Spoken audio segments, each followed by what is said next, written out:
Ah tiens, les Américains ont fait la voiture Interceptor. Et moi, comme je fais beaucoup de salons, donc je me suis dit pour le salon du Paris Tuning Show en 2005, je vais présenter la moto Interceptor. Alors, on va préparer la machine. Voilà, l'objectif, en fait, c'est de... Je vais enlever les vis, c'est de poncer les plans de joint, faire des plans de joint propres pour pouvoir ensuite remettre les disques de façon à ce que les disques puissent tourner bien droit dans les étriers et pas tourner de guingois parce que le client quand il va freiner, la roue va partir dans l'autre sens. Ici on voit l'espèce de surépaisseur avec tous ces grains et en fait il faut retirer tout ça parce que quand on va venir mettre le disque, eh bien en fait il faut que le plan de joint du disque et le plan de joint de la jambe soient parfaitement plats. Pour cette opération là en fait j'utilise uniquement les tampons. En fait il y a deux approches de tampons, d'ailleurs je vais peut-être le changer parce que là j'ai du gros grain. C'est un petit peu costaud, en fait, ça doit être du 60 ou du 80. Et en fait, je vais utiliser du grain de 120. Pour changer les tampons, c'est tout simple. Il y a ici une petite vis avec une rondelle qui vient appuyer sur le caoutchouc et qui gonfle le caoutchouc et qui tient le tambour. Donc du coup, voilà, il suffit de dévisser un tout petit peu, il n'y a pas besoin de l'enlever. Toc, le tambour, il sort tout seul. Vous voyez, ça a libéré le caoutchouc. On remet l'autre tambour. Voilà, on reprend tout le vis, c'est tout bête. Sur la machine, on vient mettre son outil, on le laisse dépasser de la longueur que l'on veut, on appuie sur la sécurité ici, voilà, toc, et avec la petite clé qui est fournie dans le kit, hop, on vient serrer. Et voilà, le tour est joué. Voilà, alors il n'y a pas besoin de tourner très vite.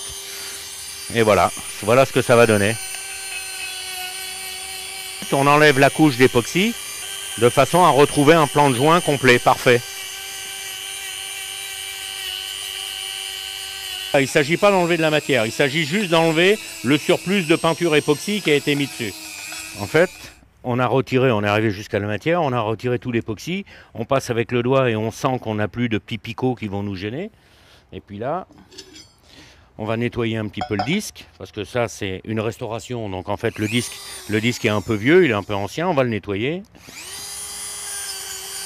Donc même chose avec le petit tampon.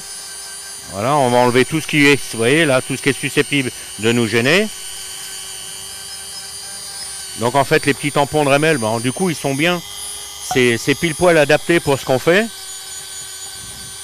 Voilà, ça frotte bien, ça attaque pas trop la matière.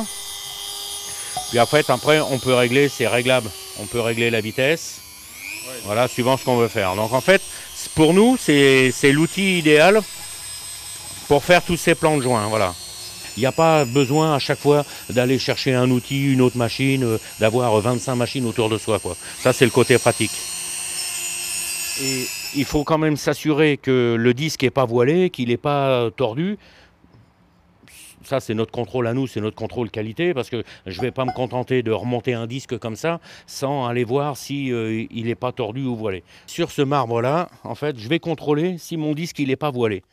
En fait, voilà, tout bêtement, vous voyez, je le pose, voilà, je le fais tourner, et en fait, je regarde s'il n'y a pas des jours, il ne présente pas de voile particulier, donc je vais pouvoir le remonter.